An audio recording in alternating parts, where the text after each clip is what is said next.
अस्सलाम वालेकुम dear students, this is your chemistry teacher sir Sarfaraz Ali. तो आज हम पढ़ रहे हैं यहाँ पर अनसेचुरेटेड हाइड्रोकार्बन्स। जैसे इससे पहले मैंने आपको सेचुरेटेड हाइड्रोकार्बन्स के बारे में बताया था, जिसमें अल्केन फैमिली को हमने पढ़ा, उसके दो फर्स्ट मेंबर्स थे मीथेन और इथेन। आज हम पढ़ रहे हैं यहाँ पर ऑर्गेनिक केमिस्ट्री में हाइड्रोकार्बन्स में अनसेचुरेटेड हाइड्रोकार्बन्स। तो जो अनसेचुरेटेड हाइड्रोकार्बन्स होते हैं उनमें कार्बन की वैलेंसी सेटिस्फाइड नहीं होती, और इनमें हम पढ़ते हैं दो सीरीज़ को। सबसे पहले होती है alkane family, alkyne family, and the second one is alkyne family.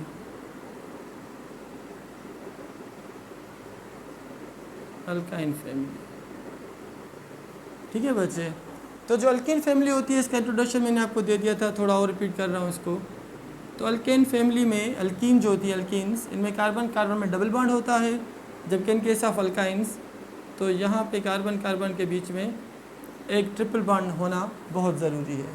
तो इन दोनों को हम कहेंगे अनसेचुरेटेड हाइड्रोकार्बन्स, क्योंकि कार्बन की वैलेंसी सेटिस्फाइड यहाँ पर नहीं हो रही, सिंगल बॉन्ड यहाँ पर मौजूद नहीं है, मल्टीपल बॉन्ड्स बन रहे हैं, ठीक है। तो सबसे पहले हम पढ़ेंगे अल्कीन फैमिली, उसके बाद फिर हम पढ़ेंगे डिटेल में अल्काइन फैमिली, ठीक है बच्चे।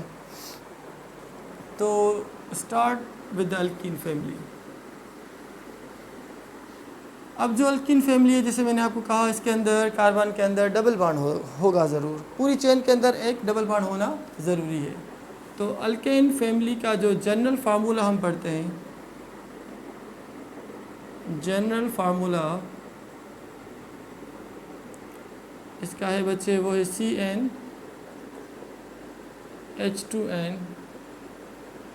CnH2n। जबकि अल्केन्स में अगर आपको याद हो तो हमने पढ़ा था CnH2n+2। यहाँ पे +2 हम ऐड नहीं करेंगे, जस्ट सिंपली क्या होगा, CnH2n। और इसका जो फर्स्ट मेंबर होगा, first member of alkane family, alkyne family, first member of alkene family is ethene. और यही ईथीन हमारे सिलेबस का हिस्सा। ये याद करें, जैसे वो अल्केन फैमिली थी, अल्केन के अंदर जो फर्स्ट मेंबर था वो था मीथेन, ठीक है बच्चे। सेकंड था इथेन, फिर प्रोपेन, फिर ब्यूटेन, इस तरीके से। तो अल्कीन फैमिली में जो फर्स्ट मेंबर है बच्चे, वो मीथीन नहीं है, वो क्या है, ईथीन। तो ethene is the first member of alkene family, और डिटेल में हम इस ईथीन को हम पढ़ेंगे इसी लेक्चर के अंदर। अब जो ईथीन है, इस ईथीन का दूसरा नाम होता है इथाइलिन। इथाइलिन, तो commonly this ethene is called ethylene. और इसका जो मॉलिक्यूलर फार्मूला होता है वो होता है C2H4। तो C2H4 is the molecular formula of ethene, and ethene है क्या, it is the first member of alkene family, और हमारे सिलेबस का भी हिस्सा है। तो हम डिटेल में पढ़ रहे हैं किसको, ईथीन को। तो अब यहाँ पर अगर हम स्ट्रक्चर ड्रा करें इस ईथीन की, तो इसकी स्ट्रक्चर ये होगी, स्ट्रक्चर ऑफ ईथीन ये है बच्चे। अब इसका मॉलिक्यूलर फार्मूला है C2H4, मीन्स कार्बन कार्बन के बाद एक डबल बॉन्ड होना ज़रूरी है। तो अगर मैं ड्रा करूँ यहाँ पे इसकी स्ट्रक्चर, तो कार्बन कार्बन में डबल बॉन्ड, और यहाँ पे भी CH2 और यहाँ पे भी CH2। तो ये स्ट्रक्चर बन गई किसकी, ईथीन की। C2H4 को हम ऐसे भी राइट कर सकते हैं। अगर और इसको ओपन करके हम लिखें इसी को, तो 2 कार्बन्स, और यहाँ पे इस तरीके से एक हाइड्रोजन इस तरफ आ गया, दूसरा हाइड्रोजन यहाँ पर, तीसरा हाइड्रोजन यहाँ पे, और चौथा हाइड्रोजन। C2H4 ये है स्ट्रक्चर किसकी, ईथीन की। अब ईथीन के अंदर कार्बन कार्बन में यहाँ पे डबल बॉन्ड है, तो एक है सिग्मा बॉन्ड, और दूसरा होता है बच्चे पाई बॉन्ड। जब भी हम स्ट्रक्चर को स्टडी करेंगे, तो जैसे स्ट्रक्चर बनती है, तो hybridization is very much important. अगर हम ज्योमेट्रिकल शेप या हाइब्रिडाइजेशन को यहाँ पर डिस्कस करें, तो बच्चे इनके अंदर, अल्कीन्स के अंदर डबल बॉन्ड है, तो जहाँ पे डबल बॉन्ड होगा उस कार्बन के ऊपर sp2 हाइब्रिडाइजेशन होगी। तो here in case of ethene the hybridization is sp2 hybridisation.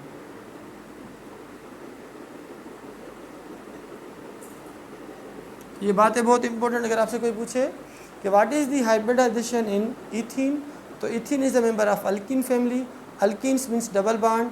याद करें जिस कार्बन पे डबल बॉन्ड बन रहा है तो वहाँ पे एक s ऑर्बिटल होगा और 2 p ऑर्बिटल्स होंगे और हाइब्रिडाइजेशन sp2 होगी।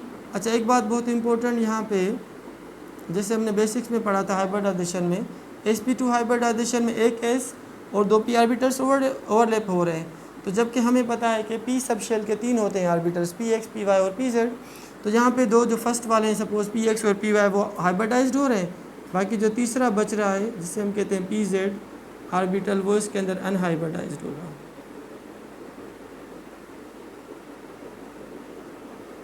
ये भी एक पॉइंट आप याद कर सकते हो, in case of sp2 hybridization which p orbital is unhybrid, हमारे सिलेबस के अंदर ये है, ठीक है बच्चे। तो sp2 हाइब्रिडाइजेशन में एक s ऑर्बिटल 2 p ऑर्बिटल कौन से px और py हाइब्रिडाइज हो रहे हैं, बाकी जो तीसरा बच रहा है pz वो ओवरलैप करके यहाँ पे पाई बॉन्ड बना रहा है ये वाला, क्योंकि साइड बाय साइड ओवरलैप से जो बॉन्ड बनता है वो पाई बॉन्ड होता है और हेड टू हेड ओवरलैपिंग से जो बॉन्ड बन जाता है बच्चे वो सिग्मा बॉन्ड होता है। तो ये बातें हैं दो बहुत इंपॉर्टेंट कि जो हाइब्रिडाइजेशन वो इथीन में क्या होगी sp2, और उस हाइब्रिडाइजेशन में कौन सा p ऑर्बिटल अनहाइब्रिडाइज्ड होगा, आप कहोगे वो pz। तो pz is a unhybridized orbital in case of sp2 hybridization. और बात बहुत इंपॉर्टेंट यहाँ पे, अगर sp2 हाइब्रिडाइजेशन हो तो बॉन्ड एंगल का वैल्यू भी आपको याद करना होगा। ये आ सकता है एंट्री टेस्ट के अंदर कि dash is the bond angle value for the sp2 hybridization in alkenes. तो आप कहोगे 120, ये वही है वैल्यू जो हमने बेसिक्स में पढ़ा था। याद करें अगर जिस एलिमेंट के ऊपर हाइब्रिडाइजेशन हो रही है उसके पास सिर्फ बॉन्ड पेयर्स हैं, कोई लोन पेयर नहीं है, तो बॉन्ड एंगल का वैल्यू रिड्यूस नहीं होगा, वो एग्जैक्ट वही होगा जो हमने फर्स्ट ईयर में पढ़ा था चैप्टर नंबर 4 में हाइब्रिडाइजेशन में, कि sp2 में बॉन्ड एंगल का वैल्यू कितना होगा बच्चे 120। तो इथीन में hybridisation sp2, pz is unhybridised, काम की बात है याद कर लो, और बॉन्ड एंगल का वैल्यू कितना होगा बच्चे यहाँ पे 120। बाकी तो शेप sp2 हाइब्रिडाइजेशन में होता है वो ट्राइगोनल हो जाता है, ठीक है। अब इसके बाद हम पढ़ेंगे अल्कीन की फैमिली का जो फर्स्ट मेंबर है इथीन, वो हमें कहाँ पे मिलता है, उसके नेचुरल अकरेंस और how we can prepare this ethene from different compounds. तो now the next topic is preparation of ethene. आप इसका स्क्रीनशॉट ले लो, नोट डाउन कर लें इसको, फिर मैं आपको पढ़ाता हूँ कि what is the preparation of ethene. Ethene हम किस तरीके से कहाँ से बना सकते हैं। तो पहले इथीन पढ़ेंगे, उसके बाद फिर हम इथाइन पढ़ेंगे इंशाल्लाह। निपटा रहा हूँ फिलहाल में। तो this structure is very much important, double bond. तो जहाँ पे डबल बॉन्ड हो वो sp2 हाइब्रिडाइजेशन होती है।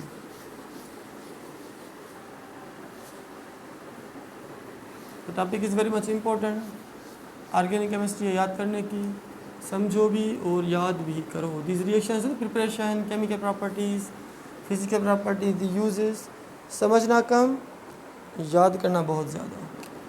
तो इथीन को हम कंटिन्यू करें, means preparation of ethene.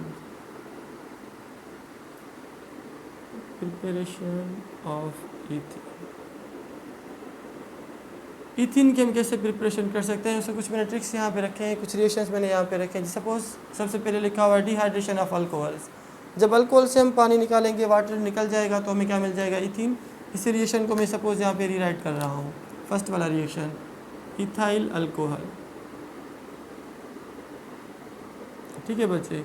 Ethyl alcohol को आप क्या करो, इन presence of hard sulphuric acid react करोगे तो हमें क्या मिल जाएगा यहाँ पे, इथीन C2H4, इसके साथ एक हाइड्रोजन यहाँ से निकलेगा, वो OH के साथ कंबाइन हो जाएगा, तो हमें क्या मिल जाएगा यहाँ पे H2O।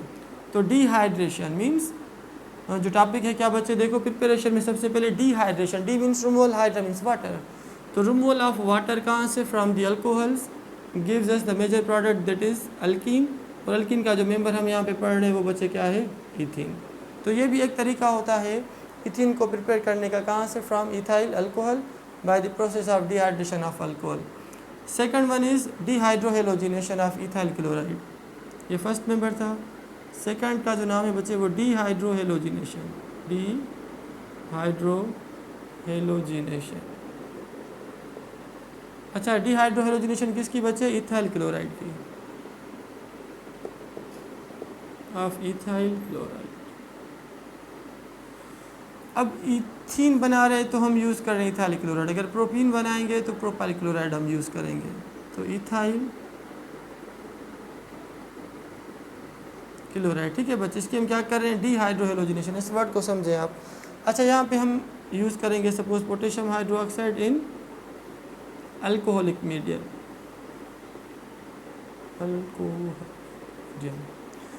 अल्कोहलिक मीडियम हम यूज़ करेंगे पोटेशियम हाइड्रोक्साइड को विद इथाइल क्लोराइड। अब देखो यहाँ पे क्या होगा, जैसे मेरे टर्म को समझे, D means removal, hydro means hydrogen, hydrogen removal होगी, ठीक है बच्चे। और हेलोजिनेशन मीन्स जो क्लोराइड आयन है वो भी रिमूव होगा, कहाँ से, फ्रॉम दिस कंपाउंड। तो एक हाइड्रोजन निकल जाएगी, एक क्लोरीन यहाँ से निकल जाएगा, मीन्स इसको अगर ओपन करके मैं लिखूँ तो C2H4, ठीक है बच्चे, और एक हाइड्रोजन और सपोज मैंने यहाँ पे डाल दी C2H4, एक हाइड्रोजन, C2H5 ये हो गया, और वीकली बॉन्डेड में सपोज यहाँ पे क्लोरीन कर रहा हूँ। अच्छा, पोटेशियम और हाइड्रो ऑक्साइड, पॉजिटिव और नेगेटिव। जब डिकम्पोजिशन होगी इस कंपाउंड की तो क्या होगा, इसके ऊपर नेगेटिव चार्ज है, पॉजिटिव है, दोनों आपस में कंबाइन होकर क्या बनाएंगे, KCl, और पार्शियल पॉजिटिव या नेगेटिव, तो OH किसके साथ कंबाइन होगा, विद हाइड्रोजन। बाकी क्या बच गया हमें, C2H4। तो हमें क्या मिल रहा है यहाँ पे, C2H4 plus potassium with chlorine KCl, और उसके बाद हमें क्या मिलेगा, H और OH, तो पानी बन जाएगा। तो यहाँ पे क्या हुआ, दो चीज़ें रिमूव हुई, डी मीन्स रिमूवल किसका, हाइड्रो मीन्स हाइड्रोजन, तो एक हाइड्रोजन रिमूव हो गई, एंड डिहाइड्रोहेलोजिनेशन मीन्स अगर तोड़ के लिखे हम डिहाइड्रेशन भी, डिहाइड्रोजिनेशन भी हम कह सकते हैं, डिहाइड्रोजिनेशन। सुने एक बात बहुत important, dehydrogenation means removal of hydrogen, dehydration means removal of water. तो dehydrogenation means removal of hydrogen, and dehydration means removal of water. तो यहाँ पे डिहाइड्रो का मकसद ये नहीं है कि पानी का निकलना, डिहाइड्रोजिनेशन एक्चुअली। तो डिहाइड्रोजिनेशन, डीहेलोजिनेशन, दोनों को कंबाइन करके हम यहाँ पे क्या लिखते हैं, डिहाइड्रोहेलोजिनेशन। दो चीज़ें निकलेंगी, minus of H and minus of chlorine, ठीक है बच्चे। तो जो हम चीज़ बनाना चाहते हैं वो है क्या, इथीन, वो हमें मिल गई कहाँ से, by the process of dehydrohalogenation of ethyl chloride. Ethene बना रहे हैं तो इथाइल क्लोराइड, अगर प्रोपीन बनाएंगे तो प्रोपाइल क्लोराइड हम यूज़ करेंगे by the reduction of ethyne. अच्छा, बेसिक्स में हमने पढ़ा है कि रिडक्शन क्या होता है बच्चे, चैप्टर नंबर 7 में, कि रिडक्शन होता है ये कि गेन ऑफ इलेक्ट्रॉन्स, ठीक है बच्चे, या decrease in the oxidation number, या एडिशन ऑफ द हाइड्रोजन, या रिमूवल ऑफ द ऑक्सीजन। इन चारों में से कोई एक चीज़ हो जाए तो रिडक्शन प्रोसेस कहलाएगा। ऑर्गेनिक केमिस्ट्री में हम मोस्टली क्या कहते हैं, रिडक्शन को means gain of the hydrogen, gain of hydrogen is also called reduction. तो रिडक्शन किसकी, गेन इथाइन, क्योंकि हाइड्रोजन जब दो ऐड हो जाएंगे इथाइन के अंदर तो हमें इथीन मिल जाएगा। याद करें, अल्काइन की जब हम करेंगे क्या, एडिशन ऑफ हाइड्रोजन, तो हमें अल्कीन मिल जाएगा। ये एक जनरल रिएक्शन है, आप याद कर लो कि अल्काइन क्या होता है बच्चे। सपोज हम इथीन बना रहे हैं तो इथाइन कि जब हम करेंगे hydrogenation means addition of hydrogen in presence of nickel catalyst, तो टेम्परेचर किन बुक्स में 200, किन बुक्स में 300 लिख रहे हैं, ठीक है बच्चे। इथाइन हाइड्रोजन ऐड करो तो this process is called addition of hydrogen, को हम रिडक्शन भी कहते हैं, या एडिशन ऑफ हाइड्रोजन को हम हाइड्रोजिनेशन भी कहते हैं। तो रिडक्शन के साथ आप हाइड्रोजिनेशन भी लिख सकते हो, it is addition reaction, addition of hydrogen तो हाइड्रोजिनेशन हुआ, या एडिशन ऑफ हाइड्रोजन को हम रिडक्शन भी कहते हैं, ठीक है बच्चे।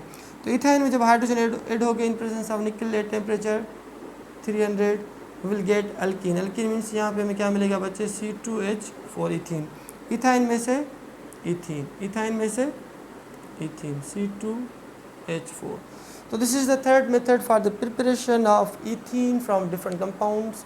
इथीन को पढ़ रहे हैं, सबसे पहले हमने इथीन को कहाँ से बनाया, from the dehydration of alcohol, second from the dehydrohalogenation of ethyl chloride, third from the reduction of ethyne या हाइड्रोजिनेशन ऑफ इथाइन। तो इथाइन में आप हाइड्रोजन ऐड करोगे तो हमें इथीन मिल जाएगा, और इसी इथीन की अगर हम और ज़्यादा हाइड्रोजिनेशन करेंगे, एडिशन ऑफ हाइड्रोजन, तो ethene will convert into ethane, माना अल्काइन, फिर अल्कीन, फिर अल्केन। तो अल्काइन की करो हाइड्रोजिनेशन तो अल्कीन, अल्कीन की करो हाइड्रोजिनेशन तो हमें अल्केन मिल जाते हैं। और याद करो, जब हम हाइड्रोजिनेशन का प्रोसेस करते हैं तो वहाँ पे हम निकल यूज़ करते हैं एज ए कैटलिस्ट। और temperature for this process can be from 200 to 300। तो ये थी क्या बच्चे, preparation of ethene from different compounds. यहाँ पे ईथीन बन गई, यहाँ पे भी ईथीन बन गई, और यहाँ पे भी हमने ईथीन को बनाया फ्राम इथाइन। तो ये कुछ मेथड्स होते हैं, याद कर लें, याद करना है बहुत इंपॉर्टेंट। और इसके बाद फिर हम पढ़ेंगे क्या बच्चे, कुछ special reactions, chemical properties of ethene और उसके यूजेस। फिर जो दूसरा टॉपिक हमारा होगा इथाइन, वो हम पढ़ेंगे डिटेल में इंशाल्लाह।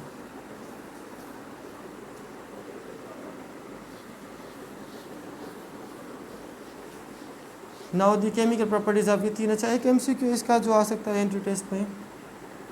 प्रिपरेशन हो गई, तो प्रिपरेशन के बाद हम इथीन की पढ़ते हैं फिजिकल प्रॉपर्टीज़। मीन्स इथीन जो गैस है वो देखने में कैसी है। What are the properties, physical properties of ethene.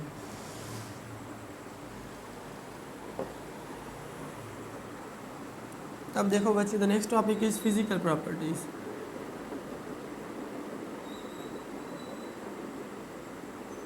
Physical properties of ethene. Ethene माना इथाइलिन, ठीक है बच्चे। अच्छा, तो ये क्या है बच्चे, गैस है। कौन सी गैस है ये, कलरलेस गैस है, ठीक है बच्चे। अच्छा, वो ऑर्डरलेस नहीं है, इसकी स्वीट स्मेल है, स्वीट स्मेल, स्मेल अच्छी स्मेल है इसकी, स्वीट स्मेल है, ऑर्डरलेस नहीं है, ठीक है। Slightly soluble in water, slightly, क्योंकि ऑर्गेनिक है तो इसीलिए स्लाइटली सॉल्युबल इन वाटर। जबकि ये बच्चे हाईली सॉल्युबल होगी किसके अंदर, जो इसके अपने ही होते हैं organic substances. Slight highly soluble in alcohol हो गया या ईथर हो गया। जो ऑर्गेनिक सॉल्वेंट्स होते हैं उनके अंदर ये आसानी से हल होगी। अच्छा, दूसरी ये लाइटर गैस होती है, तो इसीलिए less denser then the air, less denser then air. Organic होने की वजह से एयर के मुकाबले में इसकी डेंसिटी कुछ कम होती है। मीन्स ये लाइटर होती है। Air is a heavier gas while this ethene is a lighter gas. तो ये इसकी फ़िज़िकल प्रॉपर्टीज़। अब फिज़िकल प्रॉपर्टीज़ के बाद केमिकल प्रॉपर्टीज़ तो बहुत ज़्यादा होती हैं इथीन की। अगर हम अच्छा, केमिकल प्रॉपर्टीज़ ये कि याद कर लें बच्चे, जब इथीन किसके साथ रिएक्ट करेगी तो क्या बनेगा, कौन कौन से कंपाउंड्स बनेंगे, कौन से सब्सटेंसेस बनेंगे, उन रिएक्शंस को हम कहते हैं केमिकल प्रॉपर्टीज़। मीन्स केमिकली जब इथीन किसके साथ रिएक्ट करे तो कौन सी बनेगी प्रोडक्ट्स, उनको हम कहते हैं बच्चे क्या, केमिकल प्रॉपर्टीज़। तो केमिकल प्रॉपर्टीज़ तो इसकी बहुत ज़्यादा हैं, मगर उनमें से जो मैं समझता हूँ जो एंट्री टेस्ट में आ सकता है, अगर केमिकल प्रॉपर्टीज़ वो होती है preparation of methane gas. Chemical properties में क्या होगा बच्चे, preparation of methane gas. Number 1 पे मैं इसको लिखूँगा, मस्टर्ड गैस, प्रिपरेशन। ये वर्ल्ड वार में गैस यूज़ हुई थी और बहुत ही डेंजरस गैस थी। Preparation of mustard gas, mustard gas, ठीक है बच्चे। तो मस्टर्ड गैस को बनाने में भी इथीन यूज़ होती है। अब कैसे, सपोज़ अगर हम इथीन की बात करें यहाँ पे, तो ये है इथीन गैस। आप इसके 2 मोल्स ले लो, सल्फर मोनोक्लोराइड के साथ आप इसको रिएक्ट करो, ठीक है बच्चे। तो हमें क्या मिल जाएगा, हमें मिल जाएगी मस्टर्ड गैस। ये gas mustard gas is a common name, इसका जो साइंटिफिक नेम होता है वो भी मैं यहाँ पे राइट करूँगा। तो सपोज़ ये सल्फ़र यहाँ पे CH2, ये क्लोरीन CH2 और क्लोरीन, और इसके साथ एक सल्फ़र भी हमें मिलेगा। तो देखो बच्चे, यहाँ पे this reaction is very much important, entry test में आ सकता है ये MCQ। तो ये अटैचिंग ग्रुप में मेन है, यहाँ से कार्बन नंबर 1 होगा, ये कार्बन नंबर 2 होगा, ये कार्बन नंबर 1, ये कार्बन नंबर 2। 1 को हम अल्फ़ा भी कहते हैं और 2 को हम बीटा भी कहते हैं, ठीक है बच्चे। तो 1 is alpha while the second is beta. तो अल्फ़ा और ये बीटा, बीटा पे क्या लगा हुआ है, एक क्लोरो यहाँ पे, बीटा पे दूसरा क्लोरो यहाँ पे लगा हुआ है। तो अगर हम इसका केमिकल नेम या साइंटिफिक नेम लिखें तो क्या होगा बच्चे, बीटा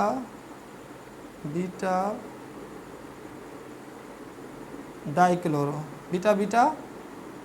बीटा, ठीक है बच्चे। बीटा और बीटा, एक क्लोरो यहाँ पे, दूसरा क्लोरो यहाँ पे, ये सल्फ़र अलग है, आप इसको ऐसे भी लिख सकते हो, प्लस सल्फ़र। तो this is the mustard gas. Mustard gas का ये फार्मूला है, दिस इज़ मस्टर्ड गैस। अब इसका केमिकल नाम मैं लिख रहा हूँ यहाँ पे, तो 2 नंबर पे लगा हुआ है क्लोरो, दूसरे पे भी क्लोरो मीन्स बीटा डाइक्लोरो, और उसके बाद एक ये 2 कार्बन, एक 2 कार्बन, दूसरे 2 कार्बन, 2 को हम क्या कहते हैं, इथाइल। 2 मरतबा लिखा हुआ है तो डाई इथाइल, बीटा डाइक्लोरो, एक इथाइल दूसरा इथाइल डाई इथाइल, और सल्फ़र को आखिर में लिखो तो बचे सल्फाइड बन जाता है। तो अगर आपसे कोई पूछे what is the scientific name of this mustard gas, तो आप क्या हो गए 2,2 डाइक्लोरो डाइथाइल सल्फाइड भी हम कह सकते हैं 2,2, या बीटा डाइक्लोरो डाइथाइल सल्फाइड भी हम कह सकते हैं। ये कहाँ से बनती है, किस गैस से बन सकती है, एंटिटीज का MCQ कैसे बन सकता है वो मैं आपको बता रहा हूँ, सुने। Mustard gas is obtained from dash gas, ethane, ethene, ethyne, all of this. तो आप क्या कहोगे बच्चे, इथीन। तो ethene is used for the preparation of this mustard gas, this can be the MCQ of entry test. इस point को याद करो, यह है बहुत इंपॉर्टेंट। अच्छा, इस मस्टर्ड गैस का अगर हम फार्मूला लिखें, फार्मूला इसका मस्टर्ड गैस का, तो वो क्या होगा बच्चे, ये होगा Cl2 और C2H4 होल 2, और आखिर में आप सल्फ़र लगा दो इसके साथ। क्या लगा दो आप आखिर में, सल्फ़र। तो राइट कर रहा हूँ Cl2, ठीक है बच्चे। उसके बाद फिर CH2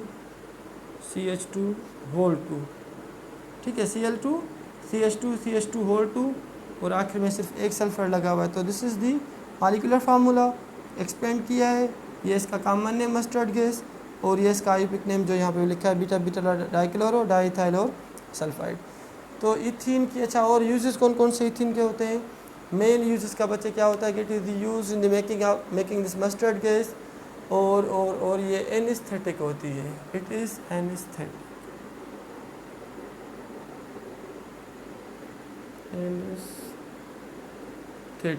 जैसे क्लोरोफॉर्म हम पेशेंट्स को बेहोश करने के लिए यूज़ करते हैं, एनेस्थेटिक होता है, ये भी इसकी प्रॉपर्टी। और राइपनिंग ऑफ फ्रूट, ये भी याद कर लो, राइपनिंग ऑफ फ्रूट्स को राइपन करने में भी ये गैस इस्तेमाल होती है, जिसे हम क्या कहते हैं, इथीन।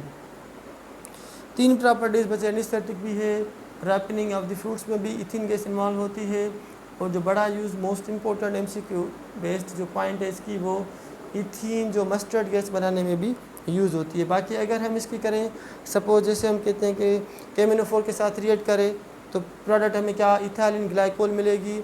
अगर पानी के साथ सपोज ये रिएक्ट करें, हम इसकी हाइड्रेशन कराएं तो हमें अल्कोहल मिलेगा, जैसे इथाइल अल्कोहल मिल जाता है। हाँ, एक जैसे रिएक्शन मैंने आपको पॉलीमराइजेशन में पढ़ाया था कि इथीन के जब मोनोमर्स फॉर्म में अगर आ जाए तो आपस में एक लॉन्ग चेन कंपाउंड्स बनाए, उन्हें हम पॉलीमराइजेशन भी कहते हैं, पॉलीइथीन भी बना लेती हैं। तो ये भी कुछ और रिएक्शंस होते हैं, इनको भी भले आप बुक से देख लेना।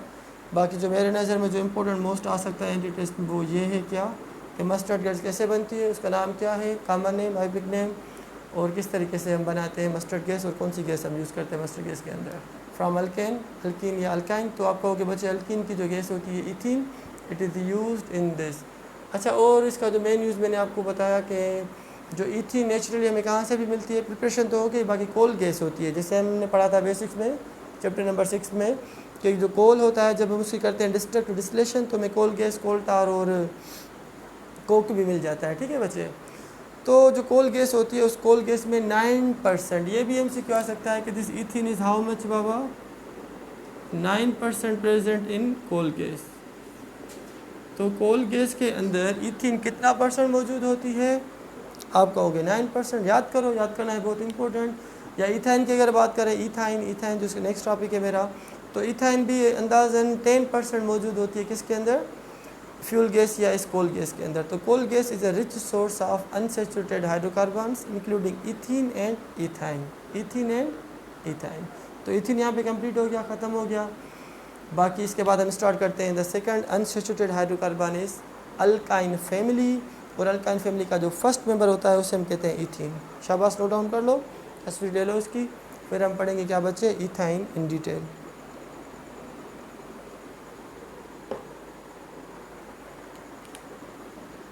ये मिटा रहा हूँ। एक बात बहुत इंपॉर्टेंट, जितनी फिजिकल प्रॉपर्टीज़ इथीन की है ना, वही सेम प्रॉपर्टीज़ है इथाइन की, याद कर लो, सेम प्रॉपर्टीज़, बिल्कुल सेम। तो फिज़िकल प्रॉपर्टीज़ ऑफ ईथीन बिल्कुल सेम होंगी किसकी, प्रॉपर्टीज़ ऑफ इथाइन की। तो अब हम पढ़ रहे हैं अल्काइन फैमिली। अल्काइन, अल्केन भी हो गया, अल्केन में से हमने दो मेंबर्स पढ़े, फर्स्ट मेंबर मीथेन, उसके बाद फिर इथेन। फिर अल्किन फैमिली का हमने फर्स्ट मेंबर पढ़ा इथीन, जो हमारे सिलेबस का हिस्सा था। अब इथीन के बाद जो हम कंपाउंड यहाँ पे पढ़ेंगे बच्चे, वेरी मच इम्पोर्टेंट, वो क्या होगा, इथाइन होगा। इथाइन, इथाइन का जो दूसरा नाम होता है वो होता है एसिटाइलिन। ये याद कर लो, कभी कॉमन नेम दे देते हैं, कभी उसका अपना ओरिजिनल केमिकल नाम लिख देते हैं। तो ये बात है बहुत important. The fourth compound from chapter number 7 hydrocarbon is ethyne. Ethyne का जो दूसरा नाम होता है याद कर लो, acetylene. Acetylene, acetylene is the common name of this ethyne. और इथाइन का जो मॉलिक्यूलर फार्मूला होता है बच्चे, वो होता है C2H2। अगर इसको हम ओपन करके लिखें तो इसके अंदर कार्बन के साथ ट्रिपल बॉन्ड होना बहुत ज़रूरी है। तो अल्काइन फैमिली की पहचान यही है कि दो कार्बन्स के बीच में एक ट्रिपल बॉन्ड होना ज़रूरी है। जैसे अल्केन्स में सिंगल बॉन्ड होता है, अल्कीन में डबल बॉन्ड होता है, और अल्काइंस में ट्रिपल बॉन्ड होता है। ठीक है बच्चे।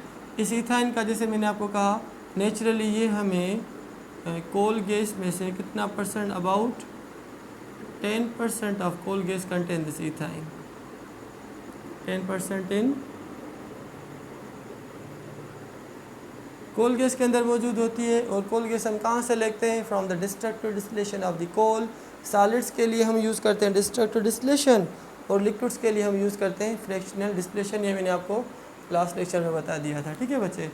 तो इथाइन है ये, ट्रिपल बॉन्ड इज़ हेयर। और याद करो एक बात बहुत इंपॉर्टेंट, जहाँ पे आपको ट्रिपल बॉन्ड नज़र आ जाए तो उसकी हाइब्रिडाइजेशन क्या होगी, sp1 हाइब्रिडाइजेशन। तो sp1 हाइब्रिडाइजेशन में क्या होता है, एक s आर्बिटल और दूसरा p आर्बिटल इन्वॉल्व होते हैं, बाकी दो और बच जाते हैं p के। चलो px अगर सपोज यहाँ पे यूज़ हो गया तो py और pz, px यूज़ हो गया, py और pz बच जाते हैं। तो in case of sp1 hybridization, py and pz are both unhybridized orbitals. जैसे इससे पहले मैंने आपको अल्कीन में बताया था, इथीन में बताया था। इथीन में ये बताया था कि px और py यूटिलाइज हो रहे हैं, वो हाइब्रिडाइज्ड है, pz is unhybridized. But in case of sp1 hybridization, in case of sp1 hybridization, py and pz both orbitals are unhybridized। अच्छा एक बात याद करो, जब sp1 हाइब्रिडाइजेशन हो तो बॉन्ड एंगल का वैल्यू होता है 180। तो ये बातें बहुत इंपॉर्टेंट। अल्काइन में हाइब्रिडाइजेशन आप कहोगे sp1, कितने p ऑर्बिटल्स अनहाइब्रिडाइज्ड होते हैं, आप कहोगे दो। कौन से, py और pz। बॉन्ड एंगल का वैल्यू कितना होता है, वो आप कहोगे 180।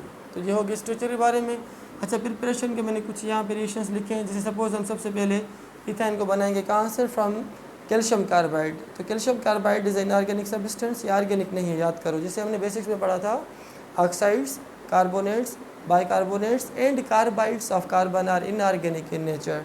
तो कैल्शियम कार्बाइड इनऑर्गेनिक है, जब वो पानी के साथ रिएक्ट कर रहा है तो हमें इथाइन और प्लस कैल्शियम हाइड्रोक्साइड मिल रहा है। तो याद करो, जैसे वो वाइटल फोर्स थ्योरी में हमने पढ़ा था कि ऑर्गेनिक कंपाउंड सिर्फ ऑर्गेनिक से बनते हैं, इनऑर्गेनिक से नहीं बना सकते, हम लेबोरेटरी के अंदर नहीं बना सकते। फिर होलर ने यूरिया बनाया था। तो देखो ये भी क्या है, fall of vital force theory का एक एग्जाम्पल है कि इनऑर्गेनिक कंपाउंड में से हम ऑर्गेनिक बना रहे थे। This is inorganic while this is organic. तो यहाँ पे राइट कर रहा हूँ कि कैल्शियम कार्बाइड इज़ इनऑर्गेनिक। तो इनऑर्गेनिक में से हम क्या बना रहे हैं, दिस ऑर्गेनिक। तो होलर के पॉइंट में आप ये भी डाल सकते हो कि इनऑर्गेनिक कंपाउंड में से हम ऑर्गेनिक बना सकते हैं इन द लैब। तो कैल्शियम कार्बाइड जब वाटर के साथ रिएक्ट करे तो हमें इथाइन मिल जाता है। दूसरा डायब्रोमोइथेन। ठीक है बच्चे, डायब्रोमोइथेन के जब हम पोटेशियम हाइड्रोक्साइड इसके साथ रिएक्ट करेंगे बच्चे, तो दो पोटेशियम के दो नेगेटिव के साथ मिलकर 2 KBr बनाएंगे। ठीक है, बाकी क्या बच गया यहाँ पे, हाइड्रोजन। ठीक है बच्चे, इसका एक हाइड्रोजन, इसका एक हाइड्रोजन, दो हाइड्रोजन बच गए। वो दो हाइड्रोजन जब दो OH के साथ मिलेंगे तो दो वाटर मॉलिक्यूल्स बन जाएंगे। तो ये बॉन्ड की शिफ्टिंग होगी यहाँ पे, और हमें क्या मिल जाएगा बच्चे, यहाँ पर डबल बॉन्ड, एक यहाँ पे और दूसरा ये बॉन्ड शिफ्ट हो जाएगा तो ट्रिपल बॉन्ड आ जाएगा। किसके बीच में, बिटवीन द 2 कार्बन्स। तो हमें इथाइन मिल गया। ये ट्रिपल बॉन्ड CH और CH मीन्स यहाँ से इस कार्बन से एक हाइड्रोजन यहाँ से निकला, एक हाइड्रोजन यहाँ से निकला, एक हाइड्रोजन यहाँ से निकला। 2 हाइड्रोजन किसके साथ मिले? विथ 2 OH, 2 OH तो 2 H2O बन गए। 2 ब्रोमाइड यहाँ से निकल रहे हैं, वो किसके साथ मिले? 2 पोटेशियम आयन के साथ, तो 2 KBr बन गया। बाकी यहाँ पे क्या बचा? जस्ट CH एंड CH, ये 2 बॉन्ड्स यहाँ पर आ गए तो ट्रिपल बॉन्ड बन गया जिसे हम इथाइन कहते हैं। तो this is what preparation of ethyne. कहाँ से? फ्रॉम डाइब्रोमो इथेन भी कह सकते हो या डाइक्लोरो इथेन भी कह सकते हो, ब्रोमीन की जगह पे आप क्लोरीन भी लिख सकते हो।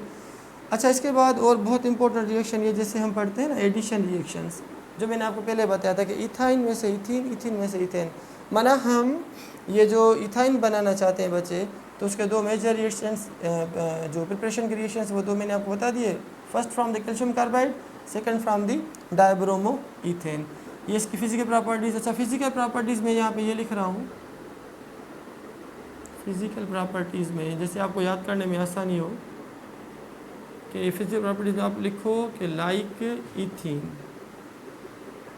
जैसे इथीन की प्रॉपर्टीज़ थी कैसे? सपोज कलरलेस गैस है, स्वीट स्मेल गैस है, slightly soluble in the water है, हाईली सॉल्युबल इन अल्कोहल या ईथर है, और denser less denser then the water है।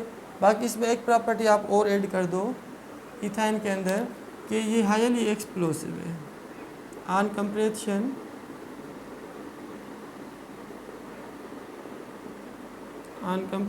to liquid state it explodes because of unstable nature। ये एक नई पॉइंट है इसके लिए। जो इथाइन गैस है बच्चे, उसको कूल करो, हाई प्रेशर दो, कंप्रेस करो लिक्विफाई करने के लिए, तो वो एक्सप्लोड हो जाती है धमाके के साथ। धमाका हो जाता है क्यों? क्योंकि ये अनस्टेबल इन नेचर होती है। ये एक नई पॉइंट है। बाकी तो सारी जो फिजिकल प्रॉपर्टीज़ मैंने आपको पढ़ाई थी इथीन की, वो सेम बिल्कुल आप याद कर लो। तो एक वहाँ पे याद करो, वो यहाँ पे सारा लग जाएगा और आप बच्चों का टाइम बच जाएगा, याद करने में आपको डिफ़िकल्टी नहीं होगी। तो ये क्या थी बच्चे? Physical properties. अच्छा, केमिकल प्रॉपर्टीज़ को अगर हम डिस्कस करें यहाँ पे, तो इथाइन जब ऑक्सीजन के साथ मिले तो एक फ्लेम बन जाता है। उस फ्लेम को हम कहते हैं oxy acetylene flame. Oxy acetylene flame. ये हाईली एक्सोथर्मिक रिएक्शन होता है बच्चे। जब रिएक्शन एक्सोथर्मिक होता है तो इस दौरान अंदाजन about how much 3000 Celsius temperature release होता है, और this temperature can be used for gas welding. जो वेल्डिंग हम करते हैं मेटल्स की with the help of gas, तो गैस वेल्डिंग में यूज़ होता है क्या बच्चे? Oxy acetylene flame.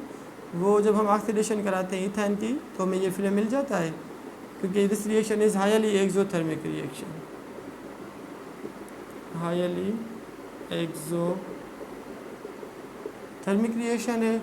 और इसके अलावा अगर हम कहें जैसे पानी के साथ अगर इसका हम रिएक्शन कराएं, किसका? इथाइन अगर पानी के साथ रिएक्ट करें तो हमें फाइनल प्रोडक्ट मिलती है बच्चे, सपोज एथेनॉल। इथाइल पहले तो अल्कोहल बन जाता है इंटरमीडिएट प्रोडक्ट, फिर आगे जब उसकी रीअरेंजमेंट हो जाए तो हमें मिल जाता है अपना इथेनॉल या इथाइल एल्डिहाइड हमें मिल जाता है। ठीक है बच्चे। अगर हम इसकी रिएक्शन सपोज करें जैसे ऑक्सीडेशन कराएं तो कार्बोक्सिलिक एसिड ग्रुप मिल जाएगा।